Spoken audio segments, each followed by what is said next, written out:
ഇപ്പോൾ ലഭിക്കുന്ന ഒരു വാർത്തയിലേക്ക്. മലപ്പുറത്ത് തെരുവുനായയുടെ ആക്രമണത്തിൽ 2 വിദ്യാർത്ഥികൾക്ക് പരിക്കേറ്റു. വളാഞ്ചേരിയിലാണ് ഈ ആക്രമണം ഉണ്ടായത്. വിദ്യാർത്ഥികളെ തിരൂർ ജില്ലാ ആശുപത്രിയിൽ പ്രവേശിപ്പിച്ചു. ഗോകുൽ കെ വേണുഗോപാൽ മലപ്പുറത്ത് നിന്ന് ചേരുന്ന കൂടുതൽ വിവരങ്ങളുമായി. തെരുവുനായ ആക്രമണത്തിന്റെ CCTV ദൃശ്യങ്ങൾ ഇപ്പോൾ ലഭ്യമായിട്ടുണ്ട്. ഗോകുൽ, എപ്പോഴാണ് ഈ തെരുവുനായയുടെ ആക്രമണം ഉണ്ടായത്? ഈ നായയെ പിടിച്ചിട്ടുണ്ടോ? ഒപ്പം തന്നെ ഈ പരിക്കേറ്റ കുട്ടികളുടെ നില എന്താണ്? പ്രജിൻ, ഇന്ന് വൈകിട്ട് 4 മണിയോടെയാണ് മലപ്പുറം വളാഞ്ചേരിയിൽ അതുവഴി കടന്നു പോവുകയായിരുന്ന വിദ്യാർത്ഥിനികൾക്ക് നേരെ തെരുവുനായ ആക്രമണം ഉണ്ടായിരുന്നത്. 2 പേർക്ക് തെരുവുനായയുടെ കടിയേറ്റു, കൈക്കുൾപ്പെടെ കടിയേറ്റിട്ടുണ്ട്. ഈ കുട്ടികളെ, പെൺകുട്ടികളാണ്. ഇവരെ തിരൂര് ജില്ലാ ആശുപത്രിയിൽ പ്രവേശിപ്പിച്ചിട്ടുണ്ട്. തെരുവുനായ ഇവരെ കടിച്ചതിന് ശേഷം ഓടിപ്പോവുകയായിരുന്നു.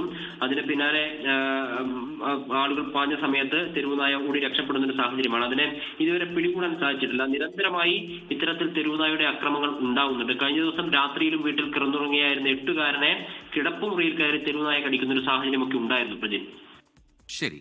ഗോകുൽ കെ വേണുഗോപാലാണ് മലപ്പുറത്ത് നിന്ന് വിശദാംശങ്ങൾ നൽകിയത്.